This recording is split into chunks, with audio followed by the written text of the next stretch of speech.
Welcome and thank you once again for joining us for this episode of It's My Turn Now. We're so excited to be here with you. Once again, we're going to do a part two on a very, very serious topic dealing with domestic violence. On last week, the response was overwhelming as we discussed with Lady Vivian Fennell, gave us tremendous information on domestic violence. And we have another guest on today, and I'm going to bring her on in just a minute.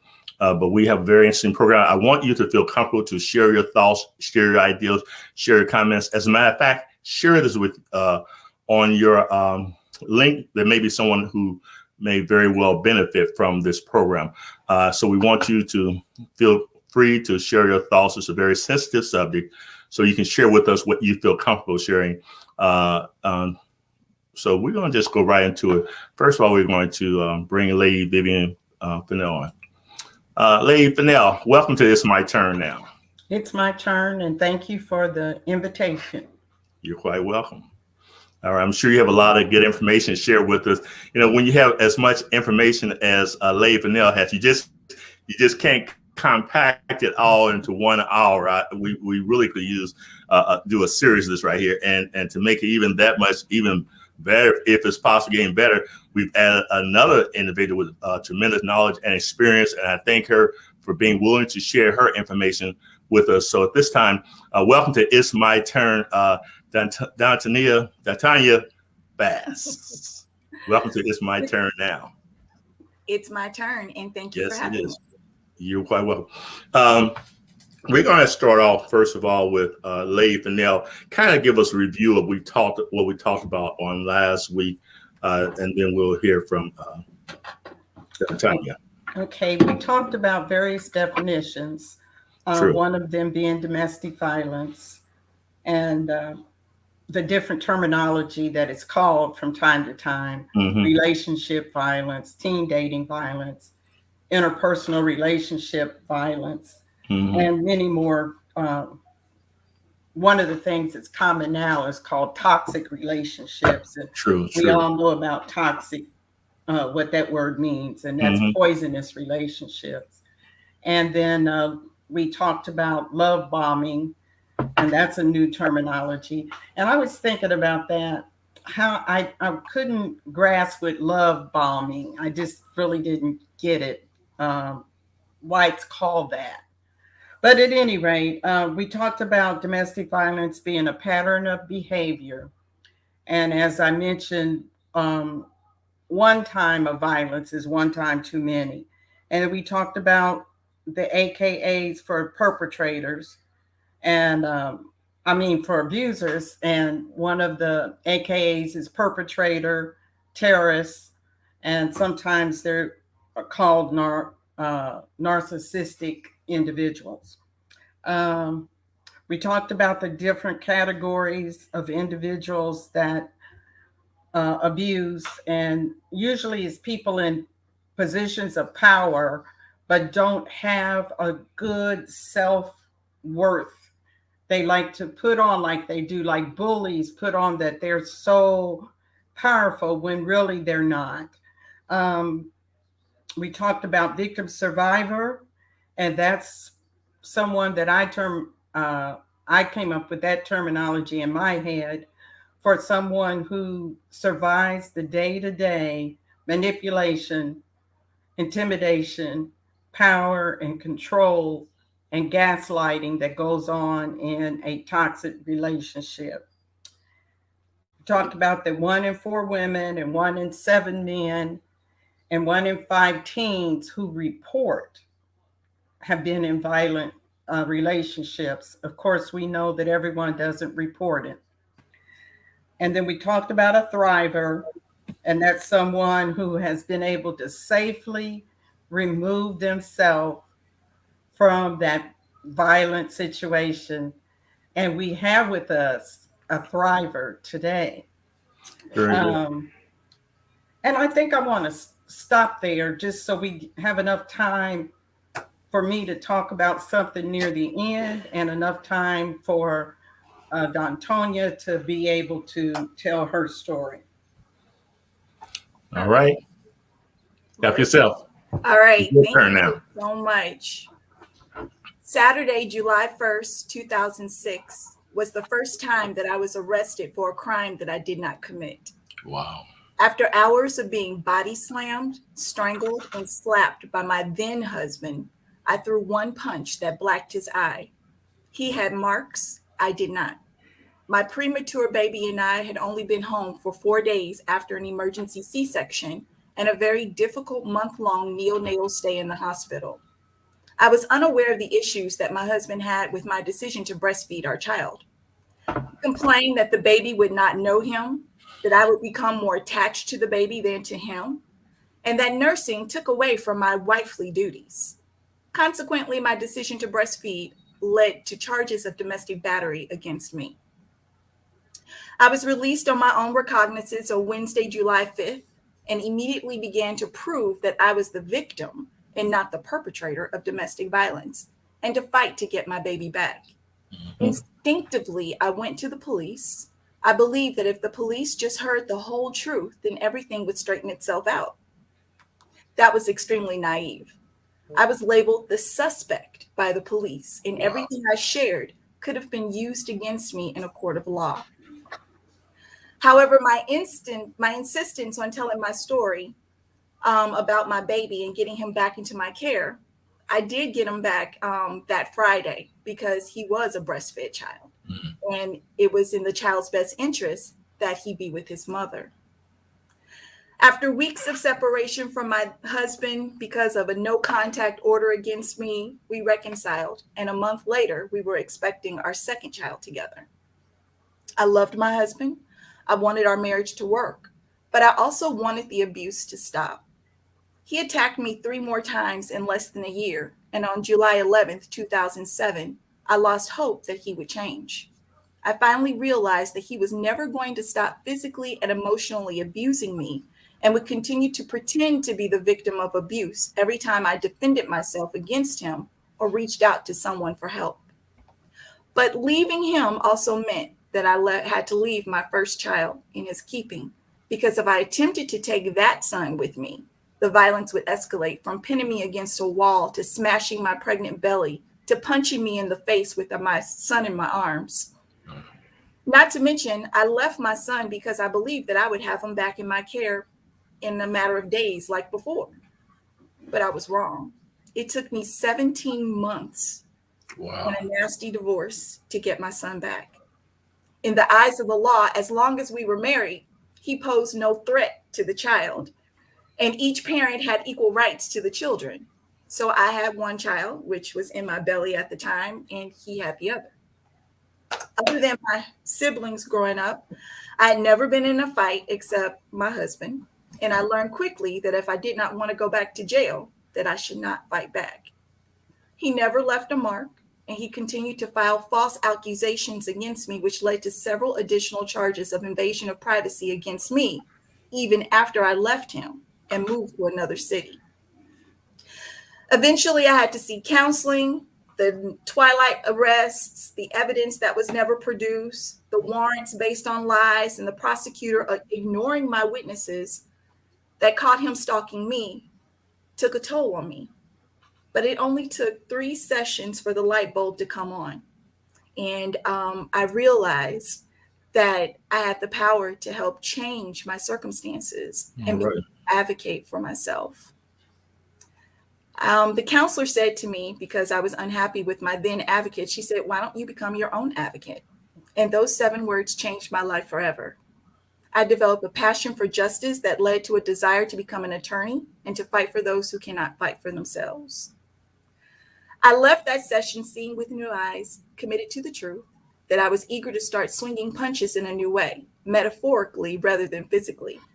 Through research, knowledge of the court process, effective communication with my attorney, and armed with points of information that would help shape my case, 10 months later, my attorney whispered into my ear that she finally understood my case. And on November 7th, 2008, I was cleared of all charges, granted sole custody of my children, and issued a permanent protective order against my ex-husband. Yeah. That's very powerful, very powerful.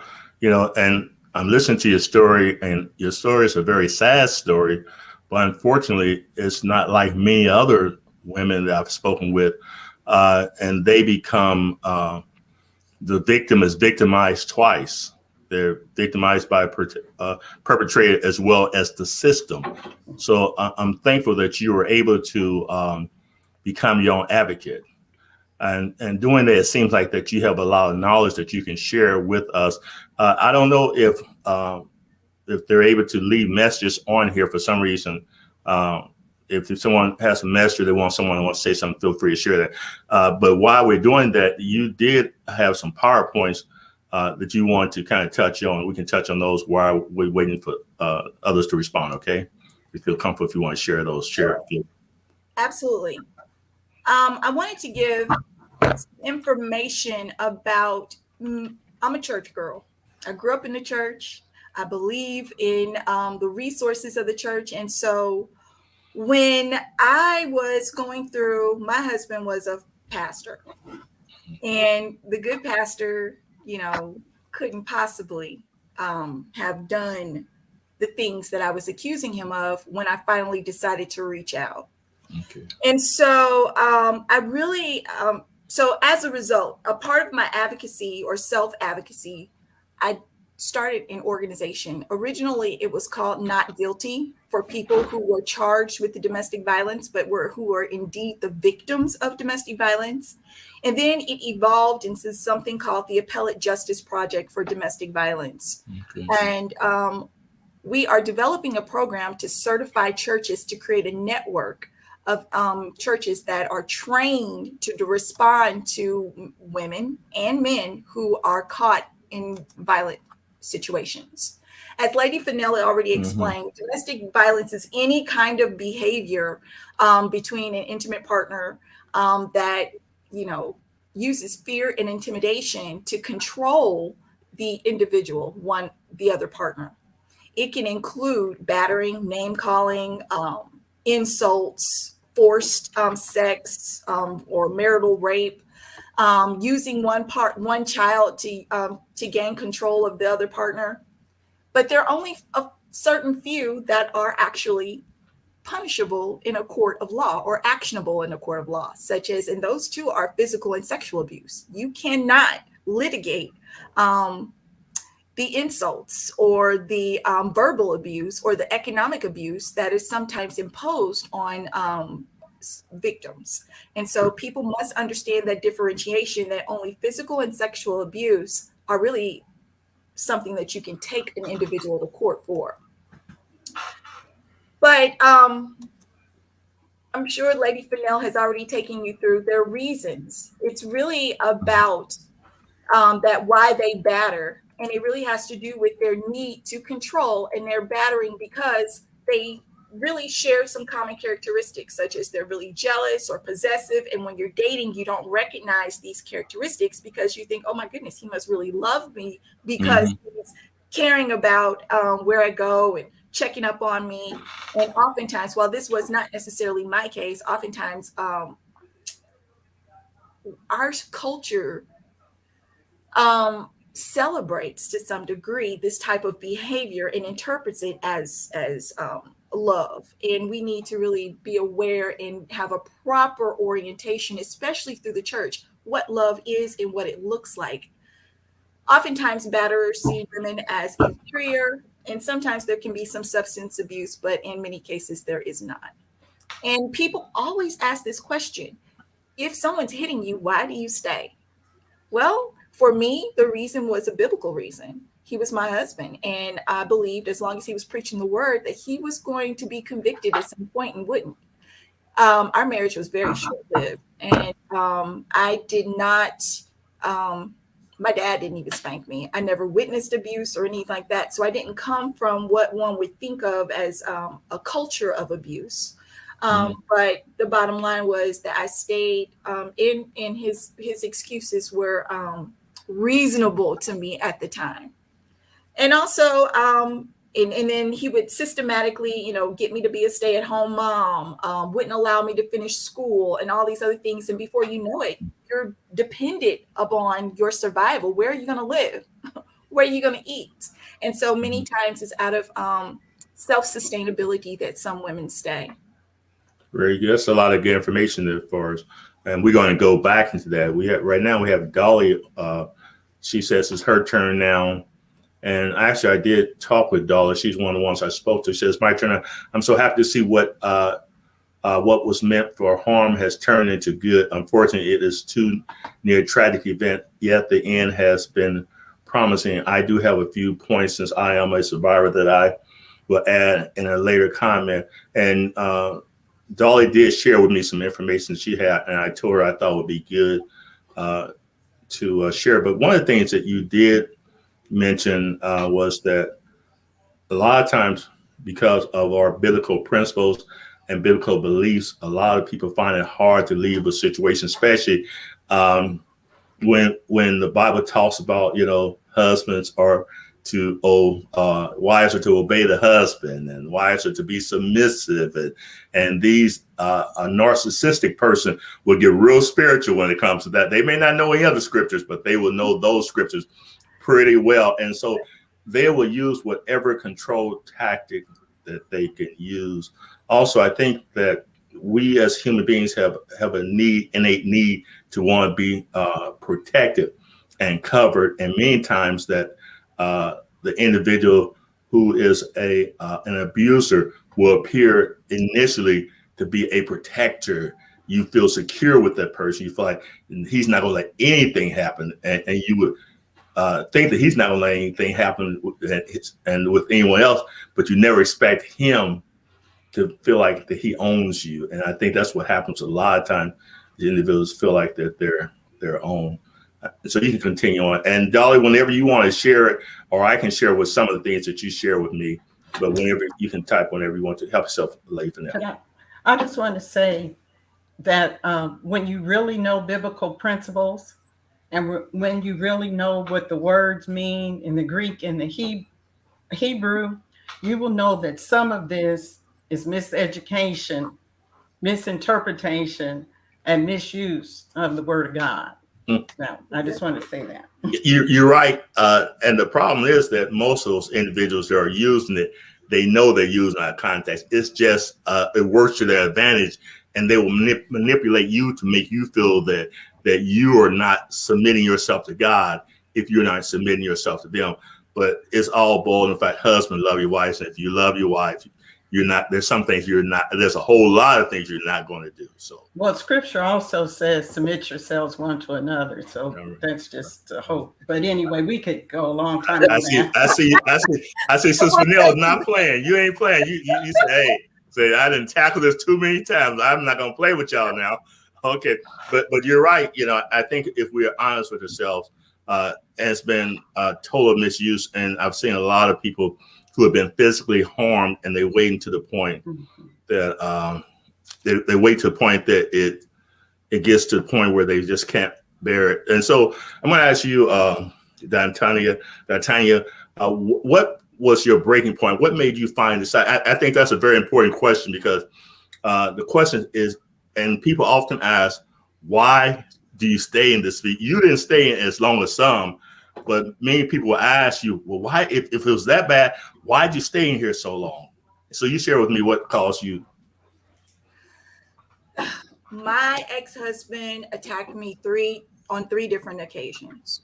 And what's interesting is that if I had not gone back, I would not have acquired the evidence to clear my name. And I didn't know at the time that's why I was going, because it was a prayerful drive back home, A, to get my baby, and B, out of obedience to what I believe God was saying to me. Okay. And if I share with you, we don't have time, but maybe sometime in the future when our paths cross again, the beauty that has come from that situation, while it was the worst experience that I've ever lived through, my faith was strengthened and I got to see things different. The breaking point for me, when I knew definitively that I needed to walk away, was when he attacked me in the office of the church in Indianapolis. Wow. And it was for, It was for some ridiculous reason. I said something to a church member, which apparently I was telling the church member the truth, and he had told him something different, and it came out, and you know, if that got twisted into something that it was not. And I called the police, and we lived in Madison County, and the church was in Marion County. Okay. And so in Madison County, there was a case against me, and in Marion County, where I grew up, that's where he attacked me last. And I knew then that he was not going to change. And I knew then that my life was going to be in danger for the rest of my life. And that's when I walked away, and that meant that I left my son with him, because if I had tried to take my son with me, he would have beat me more. Wow. And what's interesting is that he never left a mark, never left a mark. I would be strangled with his forearm. I would be body slammed while pregnant. And I was pregnant after 30. And after 30, the increase of miscarriage is higher, and I was a high risk pregnancy. And so fighting wasn't, my fight back was I swung one time and blacked his eye, and that was his, he was fair complected, and that was his leverage against me to keep me in my place. So I imagine the years of abuse, it kind of built up in you. And I guess he's really fortunate that all he ended up was with a black eye, because many times after a person's taken so much, when they go off, then his use becomes more violent than that, even up to the point of death. So I'm glad that that's as far as he got. The challenge is that one of the things I heard with him being a pastor is very difficult for you to get others to believe that this is happening. And I think Lady Fennell talked about that. The narcissistic individual has the ability to cause others to feel that he's just a perfect person. He's just this, and he will cause no harm. And so and that becomes a challenge. I'm glad that you were able to find it. But I was thinking also too, it must have been pretty difficult for you to have to leave your son. I mean, that was probably one of the hardest decisions for you to make. What was that like for you? That was excruciating. And then when I realized, because by that time he was weaned, my son was weaned from the breast. So the reason that I was able to get my son back within days the first time, the second time, it wasn't so easy, because by then he was one, was no longer breastfed, and it was very difficult. And for the first, until there was a court order that I was able to see my son, while I had empathized with parents who only see their children on weekends. When I experienced that for 17 months after I escaped him, he hid my son away from me for the first 3 months of that ordeal, until we were able to get an emergency custody hearing. That was the worst feeling in the world. I didn't know where my son was. And when I finally got him, he was not well kept. Although to the world, people thought that he was the perfect dad. He's very charming, very intelligent. It was unbelievable that he would have done what he did. And so when I was speaking out, I was a liar and ostracized. Right. I'm going to ask you a question. I know you can't read his mind, but question to me is, do you think that he held your son because you really wanted him, or was that another way of victimizing you? It was another way of victimizing. There was no question about it. And then when I got my son, another way he victimized me was by taking me to court every month for a year until I went to law school. He was remarried and everything, and he still was taking me to court on lies, false accusations that I was not bringing my son. So documentation is extremely important. If you find yourself in a situation where you are being falsely accused of violating court orders, document. take a witness. We exchange only at the police station. Even now, it's been 15 years. Mm-hmm. To this day, we exchange at the police station. Right. To this day, I have not heard his voice on a phone. I communicate with him in writing via text and email because a narcissist will twist the truth. And so I don't fool with that. I write it out. And also I have witnesses on my text change, which include his mother and my now husband. And also, if it wasn't for his wife,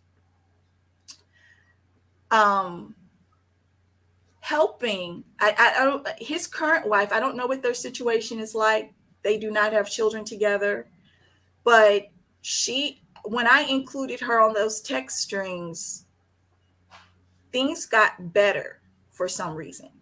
Because at first he was twisting things and was causing her to be against me.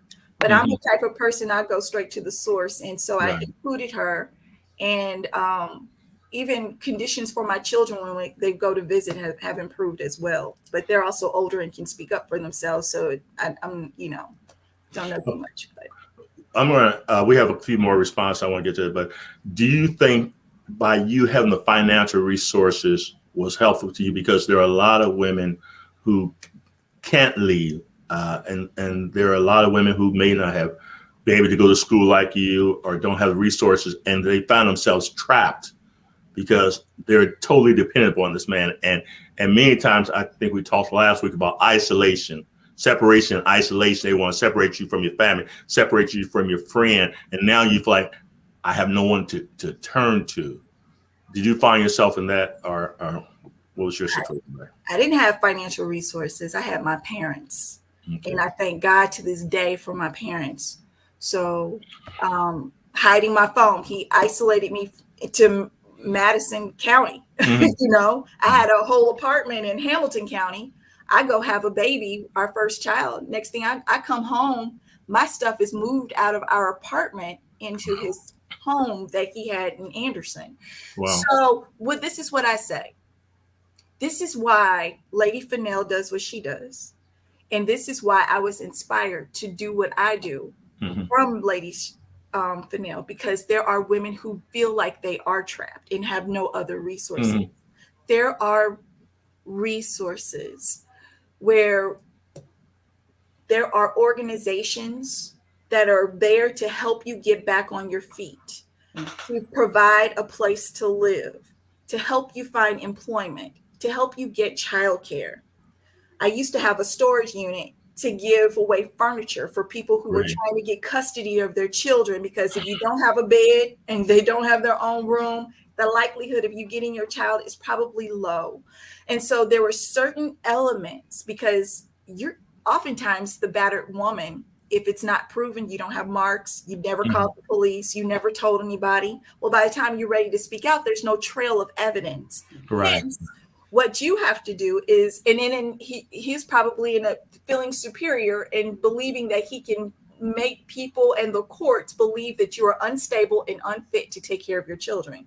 So you see, even that compounded on top of the fact that you feel hopeless and helpless yourself. And you're the best parent, right? So there are people out there to help. You're right. All you have to do is just raise your hand, and I don't care how many times you go back, I will be there to help, and have helped. And there's an underground network, they're above ground, y'all. But there is a network and underground. Well, they are there. Of people who are there to help, and there is a way, and there are so many survivors out there that can show you that they felt the same way at one point. I'm going to say this right here, because we talk above ground and underground. There are some individuals that, in order to break free from the abuser, they have to leave on a moment's notice. Means they have to leave everything behind. So I think it's great. So when people may not understand why you say, I donate furniture, can you imagine having to leave your home, not because something you did, and you have no choice? It has to be a very emotional decision to say, hey, I just can't take it anymore. Because the problem too is that many times the wife, I guess that's the godly nature. She loves the abuser, but she hates the abuse. Exactly. She Exactly. loves the Man, thought of the person that she fell in love with. that's She right. doesn't love her abuser. That's She why I said. loves, she doesn't That's why I said she love, does not. Well, she doesn't love the abuse. She loves the individual. she doesn't love her abuser, though. That's what you said. And I want to clarify that. Okay. She loves the person she fell in love with Okay. because she didn't really, he or she really didn't know who they were falling in love with. Okay. And the reason why I'm making sure that we clarify Mm-hmm. that, because someone will leave off of here and say, well, they love their abuser, so why should I help? No, no, no. They Okay. didn't know they were an abuser when Okay. they fell in love with him. That's right. Sure. Okay. So, and speaking of help, I was saying something on another program. If someone comes and talks to you and tells you what's going on, number one, believe them until Mm-hmm. you know differently, but believe them. Mm-hmm. Number two, keep it confidential. And number three, start putting $5 a week up for them. That's Just right. don't go to McDonald's, don't go to Starbucks. Put that money in a place.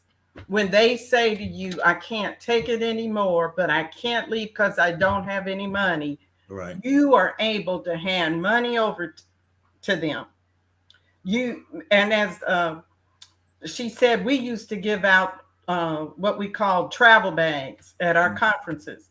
And those backpacks would have deodorant, toothbrush, Pampers, all kinds of stuff. So all they had to do was pick that backpack up and walk safely, safely walk. Great. But anyway, Tiny House says they intentionally try not to leave this, but marks on your body. They don't want people to start asking questions. That's a part of them covering themselves, and you're so right. but probably, can I say this about that? Yes, ma'am. Probably, if they left the marks, that goes back to that gaslighting. Mm-hmm. The comment will be, she's so clumsy. He's so Mm-hmm. clumsy. Oh, they tripped over. That's how kids are abused, and Mm-hmm. people don't pick up on it because, again, that gaslighting. So it's right. They try not to leave marks.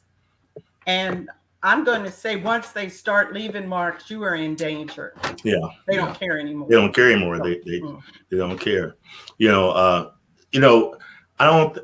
I think some of the people don't realize the seriousness of this, because just last week, the week before our session, there was a approximately 26-year-old young lady that was killed by her boyfriend.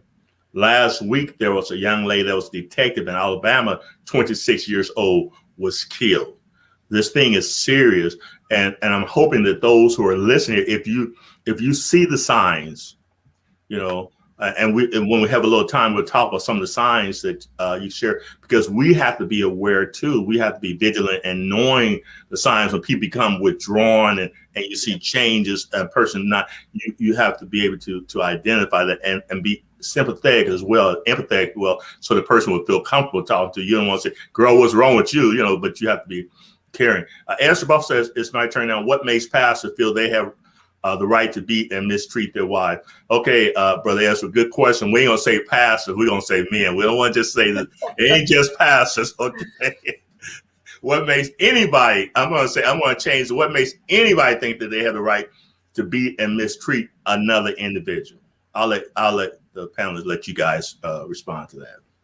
I'm glad you changed it to anybody, because as the mother of boys, 4 boys and 2 by marriage, so I have a total of 6 young men, and we've raised our boys to be gentlemen. Men can be abused as well. They can be victims of abuse. And in our culture, where we have glorified oftentimes women asserting themselves and hitting men when they don't get their way, without expectation of being, and I'm not condoning men hit them back, because that's not what I'm saying here. Right. But what I'm saying is that there are men who are abused, And the statistics are skewed because we don't know, because oftentimes men don't come forward.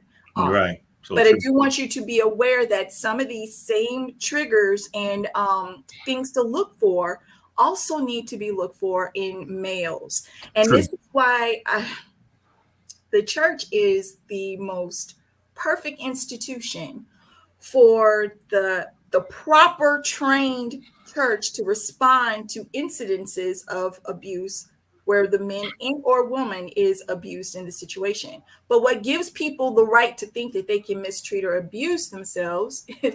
I love. I've heard Pastor Fennell, Bishop Fennell, say in the past at one of my first conferences was, it's a sin issue. Mm-hmm. It's just that they think primarily that they can do it. And it's all about power and control. Right. I can assert my authority over you because I can. And I see this in this behavior manifesting itself in little girls as young as 9 years old. And we glorify this and think it's cute. And then it plays out into some serious circumstances that get us in a spiral of asserting ourselves and our selfishness, our insecurities. I mean, there's a host of reasons, but the root of it is essentially sin and the need to control another individual for my own gratification. Okay. I'd like to add to that too, and dealing with counsel. I deal with a lot of things. I follow back to attachment issues.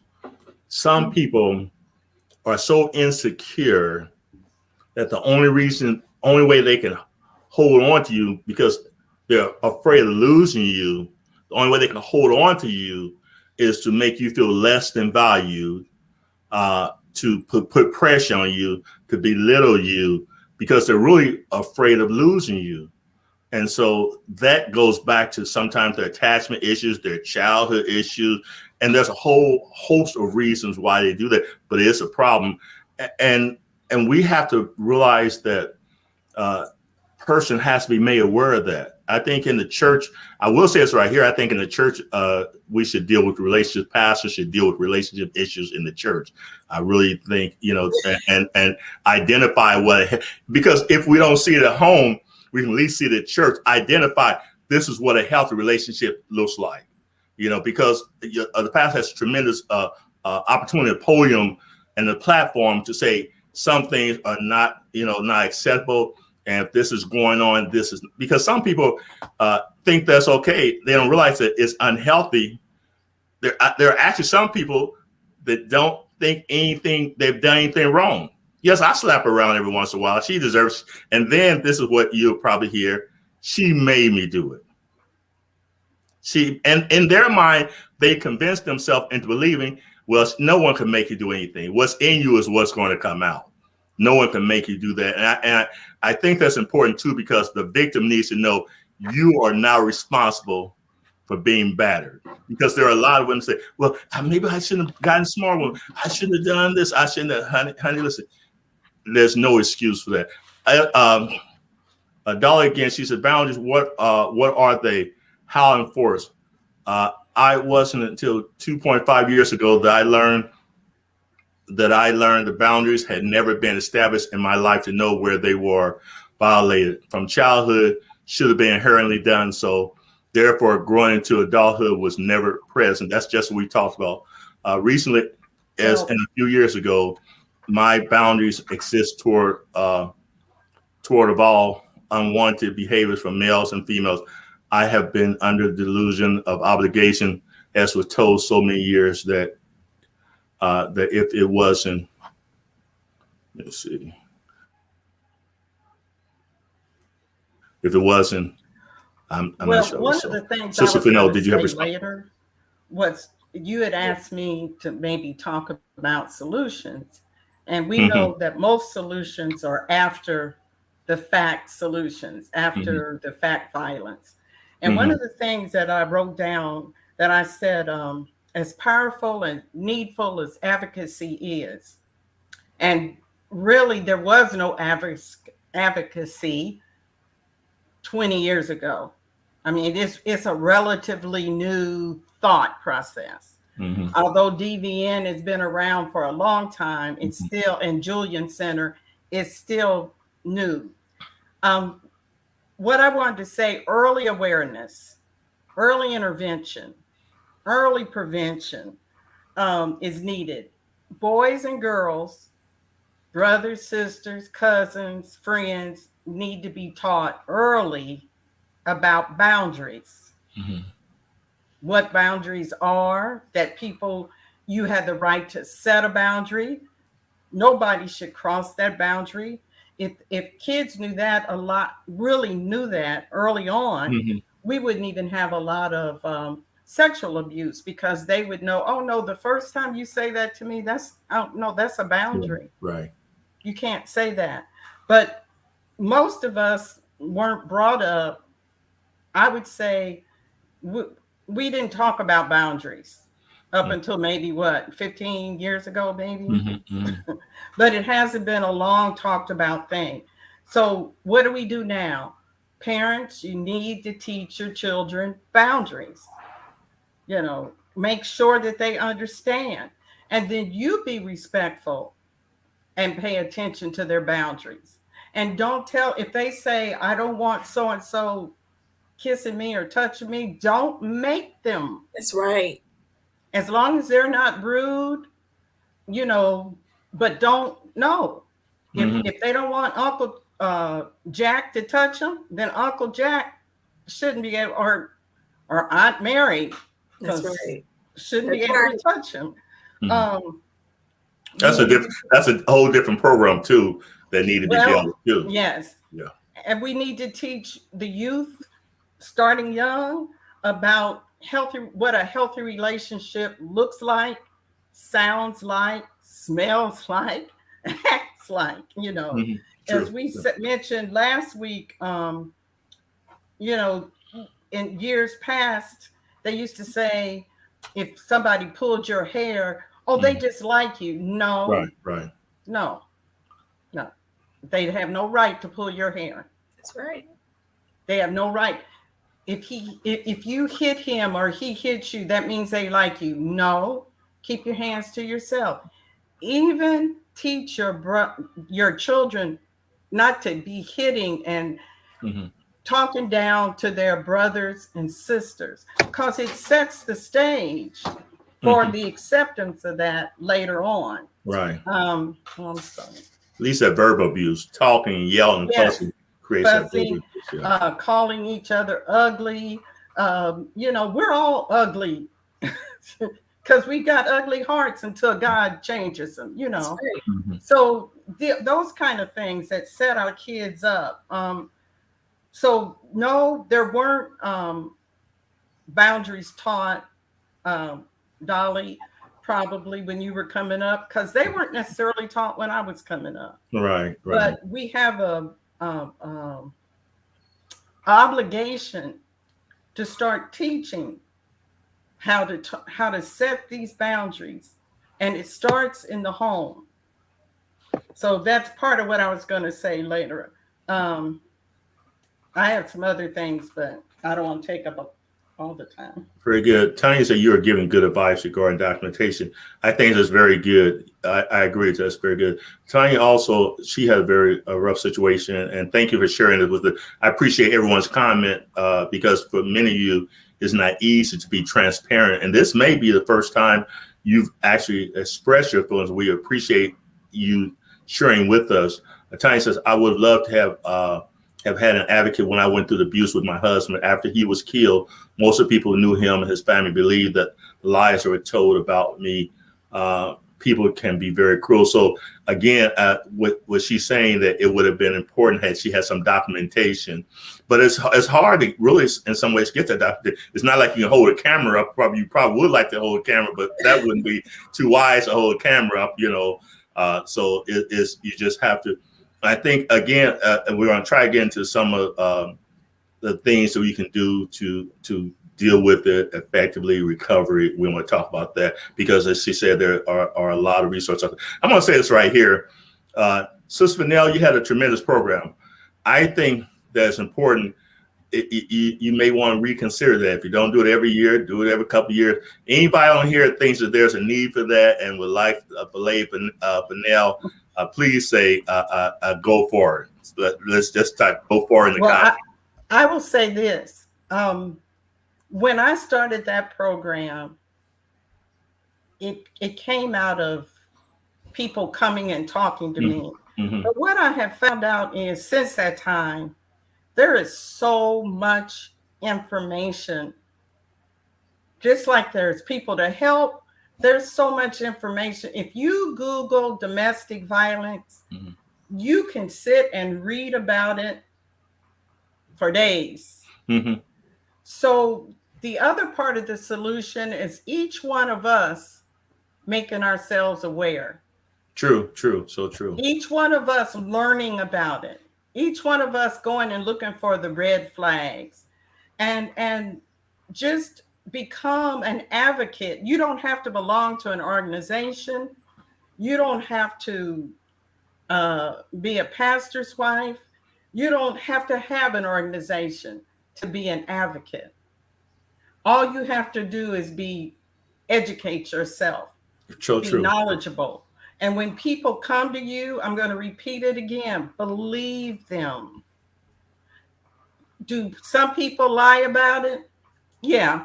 As you said earlier, there's a exception to every rule. Mm-hmm. But most people don't lie about it. Mm-hmm.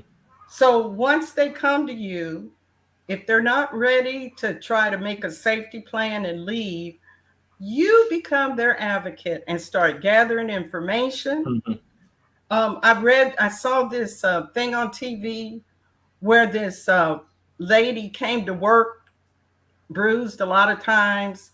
Her demeanor changed, her clothing changed, and she started missing days from work. Mm-hmm. And her boss called her in, didn't jump on her about being late and all this. She started documenting the days that she didn't show up, or the days she showed up late, or the days she showed up with bruises.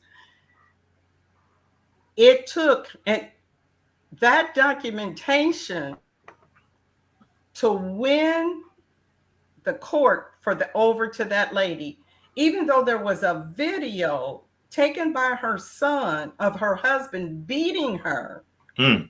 Until there was that documentation to collaborate what she was saying, the courts didn't see.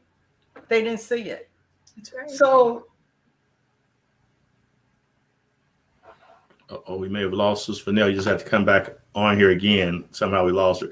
Dolly says, shame. I completed a few sessions with my mental health counselor surrounding shame and domestic violence. It hinders suffers from seeking much needed help. Inner vows or the inner voice accuses us that they should have known better. You're not from the ghetto. You're educated. What would people say or think?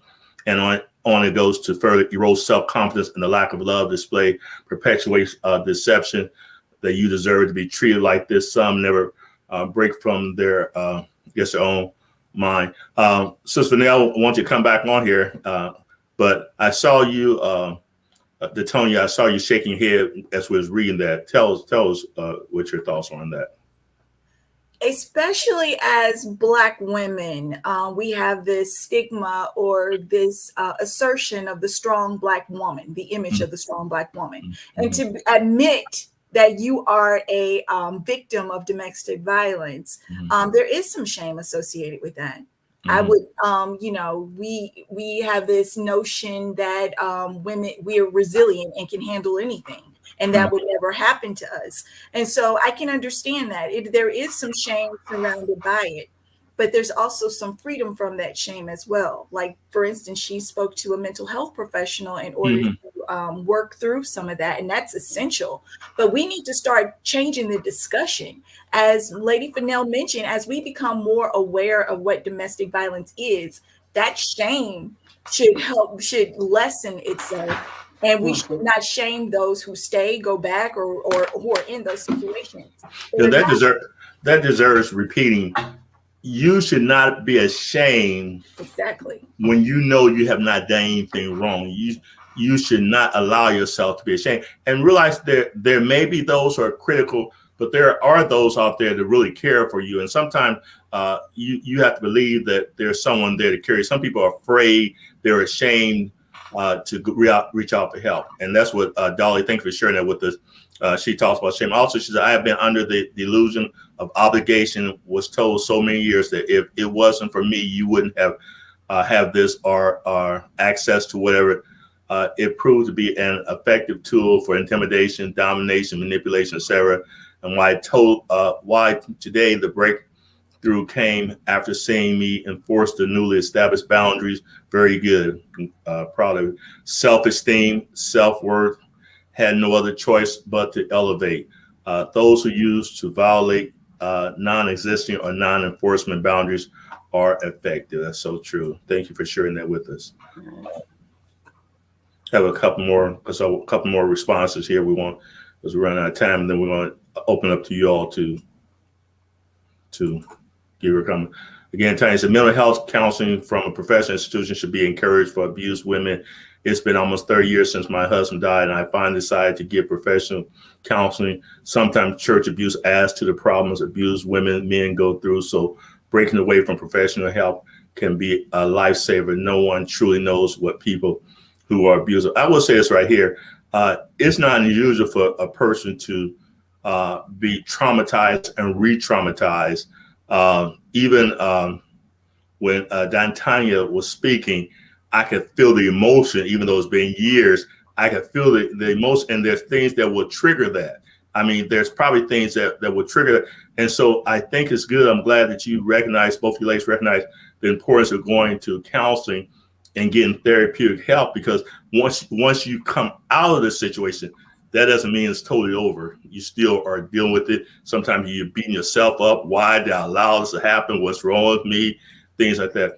Pastor Smith, God bless you. Pastor Smith said, my friend, not only that, but we have to consider the trauma. There you go. You're right there. The trauma that they may have suffered in their childhood. Many times it's learned behavior by the perpetrator and accepted behavior by the victim. Boundaries are critically important. And it could have been trauma on both parts, the perpetrator and the victim. The victim may accept it because, it's like, I think it's a spirit involved in that too, because you find sometimes there's some women that they have been married to abuse situation, and then they remarry and get married to another person that becomes abused, and they wonder what's wrong with them. It's still nothing wrong with them, but sometimes subconsciously we are used to certain norms and what we think was normal behavior, and sometimes we don't feel that we deserve more, and everyone deserves better. Never get to the point, well, I'm just accept this, I'm just messed up, and because there are a lot of women who say, well, as long as she doesn't do too much, I'm okay. Well, you never know when he's going to go too far, when he could kill you and take you out. So Well, go ahead, I'm sister. going to say too that one, I want to speak to something Tanya said, not minimizing anything that she said, but she said 30 years ago. And so things have come so much farther than 30 years ago. Mm-hmm. Unfortunately, she had her situation at a time when there wasn't as much information out there. A lot of things weren't in place. Uh, some of the mindsets were even more ridiculous than they are today. As far as the mental health, that's pushed now. That is pushed now for victims of abuse. That's one of the reasons why you want to call 211. You want to get an advocate. They'll work you through the programs where you can get the mental health and where you can get the job training and all those kind of things like that. So unfortunately, she had to go through that.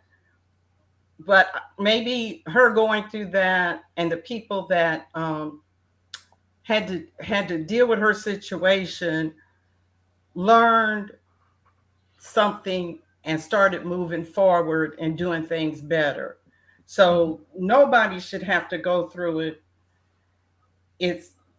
It's no about one person's fault. We do need to learn from our mistakes. And when I say mistakes, not recognizing the red flags. If you go from one abusive relationship to the next, it's could be you're not recognizing the same behaviors that was brought about in your life the first time. I look at my partner today, and it took her a long time to get married again. She stabilized herself. She got her education. I'm sure that there were people that would try to talk to her because she's a very attractive, articulate, knowledgeable woman. But I'm sure she looked at something different and looked for something different. And I kind of feel sorry for Pastor Batts because he might have through a whole lot. Yes.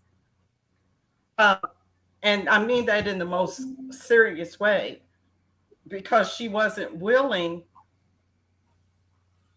to just go with what she knew before. She kind of educated herself.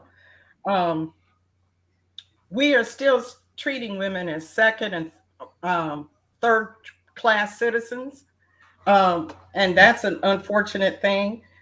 True. So we have to make sure that we don't become a part of that too, that we treat each other with respect and kindness and dignity, because we all deserve it. Nobody in any position deserves to be abused. And many people don't see how their behavior is abusive to others. And so we have to think about what's my part in this, and how can I break this cycle of abuse in my community? We look at all the violence in our community, and if our mayors and governors and different people in power would recognize that domestic violence is part of our homelessness, our drugs, our violence. But when do we talk about domestic violence? You did 2 shows on it, but what did you hear on TV during the month of October about domestic violence? They talked about breast cancer, and I'm not putting that down, but who went out and did anything about domestic violence who have power in this city? So true. So true. It takes a village to raise an individual. It takes a village, everyone to get involved. I was chuckling when you were talking, because when I said that who would like to see you do the program again, so many people said go for it, go for it. Dollar said go for it. Dollar said go for it. Go for it. Carol Militant said go for it. First Lady Shirley Walden, my wife, said go for it. But your son, he kind of took it to another level. He said, that's why I started like, he said, oh, y'all said go for it. Would y'all hopefully be ready to work? And that's true. You're so true, bro, Mike. A lot of times people say, oh, I'm so compassionate. When I was in college, freshman, sophomore in college, I took a class called Social Problems. And for weeks and weeks, we talked about what a social problem was, and I could not understand. The professor said that if 1,000 people were affected by something, it still doesn't necessarily cause a social problem. He said it's not a social problem until people are affected to the point where they begin to respond and react. So if we think it is a serious problem, that means that we will get involved. Many people say they're concerned about things. We need to see things change.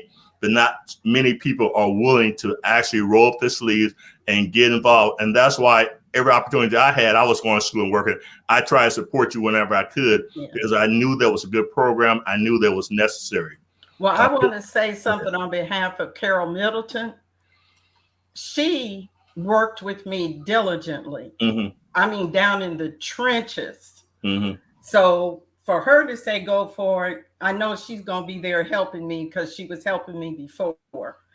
She did the dirty work, the clean work, the grunt. She worked. So I want to give her props. Okay. There you go. Sister Walden says, amen. Bishop Fonz, God bless you. Bishop Fonz says, so sad. Sister Walden, amen. Minister Michael says, Bishop Vanell says, don't hand me a monkey without the bananas. So true. Thank you for sharing that with us. Carol Bland says, I guess she said S, Superwoman. I don't know if that S is for Superwoman. S is a say it. Child, I don't know what the S is. Well, you have to tell us what the S is. I ain't gonna assume what the S is, but you know, you guys have been awesome tonight. This night the program went by so fast because it's just so much information. So I'm going to allow you, Dantanya, to share with us for a few minutes what you feel the Lord has laid on your heart, just for a few minutes in closing, and then followed by that, Sister Fennell, we'll let you share some things. One of the things I will say, we did talk about recovery. Is part of recovering is to recognize what's going on. That's part of recovery. So someone might say, well, I thought we were going to talk about recovery. Part of recovery is identifying the problem. Tell the pastor, please don't tell somebody go back into an abusive home. Go back in there and make sure you don't burn them biscuits next time, because it ain't about burning them biscuits. Y'all know that it's not about burning those biscuits. It's about that person. So you have to identify the problem. So Tanya. Yes, I have 3 final points. The number one, we're about to head into the holidays. Imagine sitting at the table with your abuser, pretending that everything is okay, or whether it be sexual abuse or physical abuse, period. That kind of trauma and torture, we need to be able to learn how to recognize and be able to be ready to provide help for those individuals. Number 2, the church.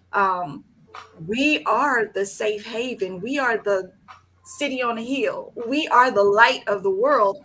So it is necessary for those of us who are ambassadors of Christ to get the knowledge and understanding to be able to have a proper response to the trauma of domestic violence, and to be able to have networks all over the place so that we can help people have a right view of love, a right view of the perpetrator, the abuser, and also a right view of the word so that it's not used as spiritual abuse to keep people counseling together is an ill-advised point.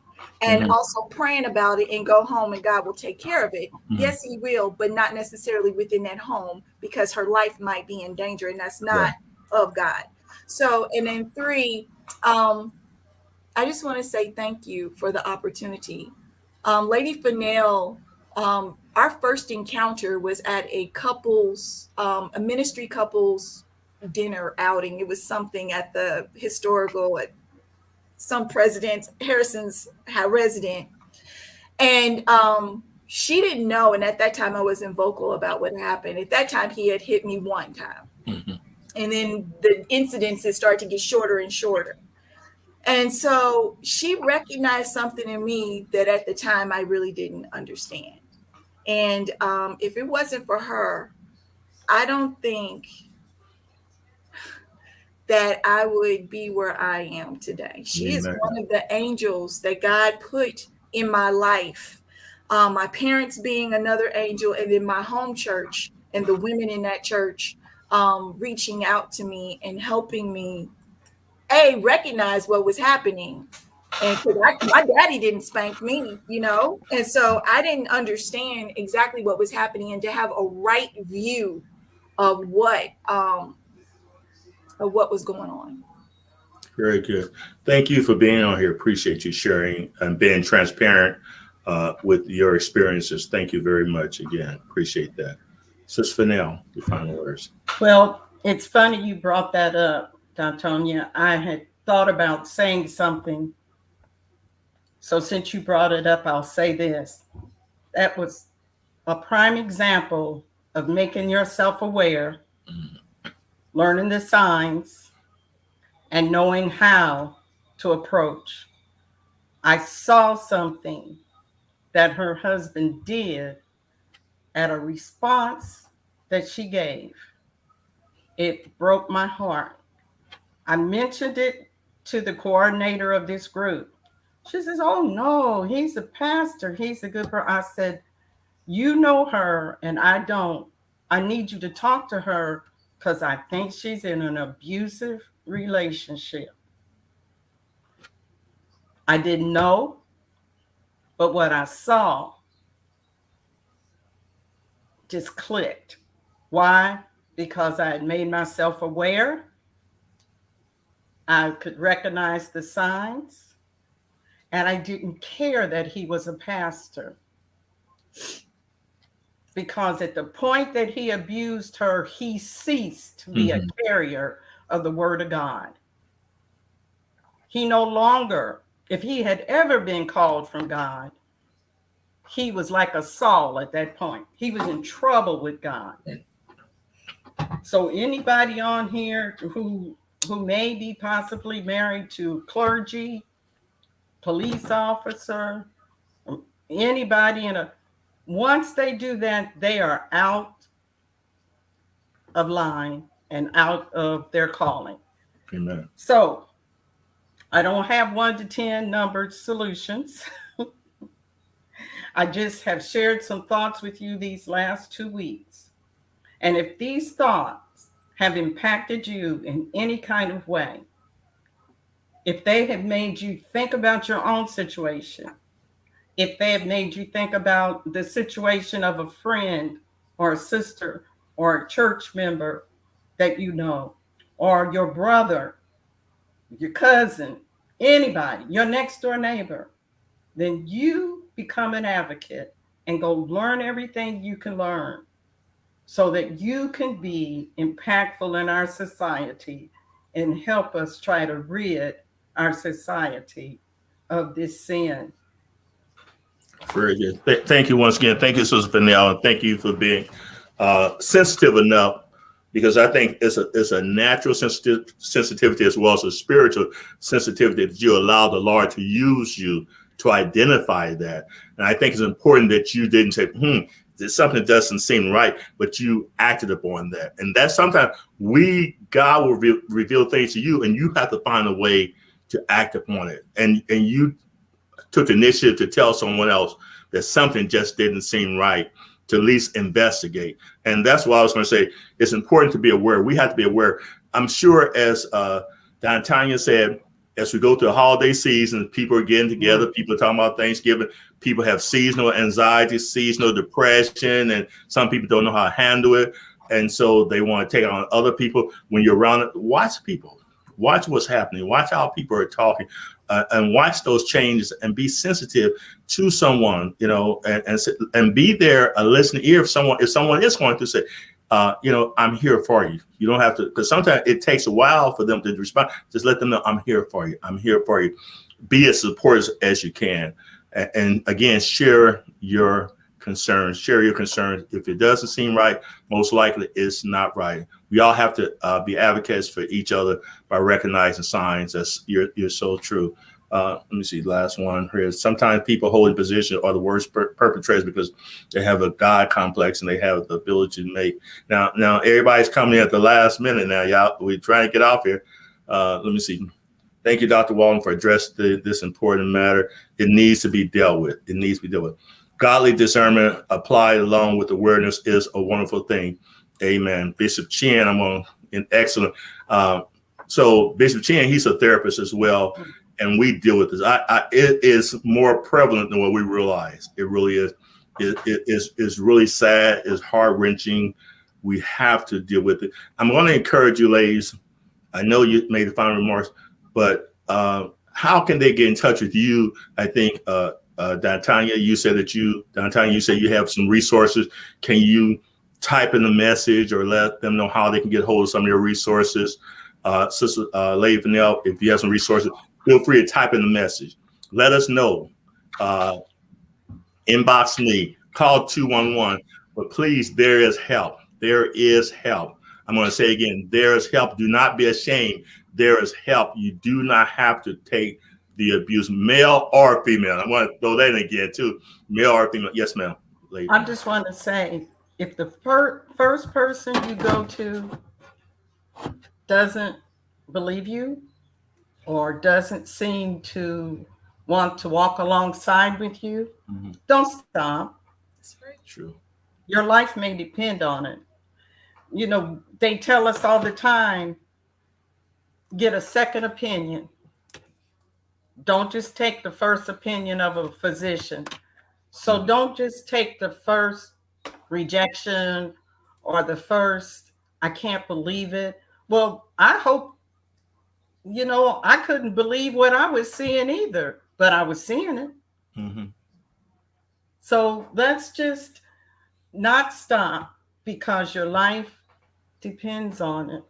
Your mental health depends on it. And your physical health depends on it. All right. So true. Sister Don Tanya says, were you wanting your number to be public or just that to us? That number is fine. Okay. Let me see. She's leaving a number. For some reason, she was not able to let me see if I can put it in. I'm going to say one other thing too, and then before I close, I think it's important. There you go. I think it's important that we recognize the cycle of abuse, because this is what is so deceptive. The husband can be violent, then he can be so sweet, he can be so charming. He may buy you that diamond ring, that necklace that you always wanted. Baby, I'm so sorry, I'm going to change. You trust him, then he goes back, and then you want to believe him. I always tell my clients, it's like, a matter of fact, I will share someone. It's like, anyone remember Charlie Brown and Lucy? Charlie Brown, Lucy, how Lucy holds that football, and Charlie Brown says kick it, and he wants to believe that she's not going to raise that football up, and she assures him, I'm not going to do it. So he feels comfortable she's not going to do it. He runs, and guess what happens? She lifts the football, and he falls on his behind, and because they really want to believe that this person is not this mean devil. They want to believe he's not that person. So when you get off a cycle of violence, recognize. Yes, ma'am, Sister Vanell. Maya Angelou says, when people show you who they are, not tell you, not words, but show you who they are, believe them. Amen. Very good. You ladies, believe it. Say, hey, you better believe it. You better believe it. Listen, I appreciate you ladies. I'm sure someone has been helped by this. I appreciate all the comments. The comments were very right on point. Continue to share. Even after the program, I have people who will call me. We're also live, and I don't think I mentioned this, we're on YouTube. I have individuals tell me that they actually see this on my YouTube page, that you can go back to my YouTube page, leave comments, and I guess I'm kind of new at this right here. I didn't know about, somebody said, tell people to subscribe to your YouTube page. I just use the YouTube page because I thought it was something up over there. So if you feel to subscribe to it and you want to see some of the other episodes, feel free to do that. But please share. Let's all become a village, and let's work together to eradicate, to eliminate through this holiday season. Let's be prayerful. Let's be careful. God bless you. Dora as well. Thank everyone for your comments. We love you. God bless you. Have a safe. Can you believe this is November already? December is coming. And I'm going to tell you, we may want to talk about anxiety, because a lot of people create anxiety to try to give the best gifts that you can during the holiday season. I made up my mind a long time ago. I ain't trying to do it. I ain't going to go broke. I give what I can, and that's it. But I try to give all year round. So listen, we love you. God bless you. Thank you all once again for being part of It's My Turn Now. God bless you.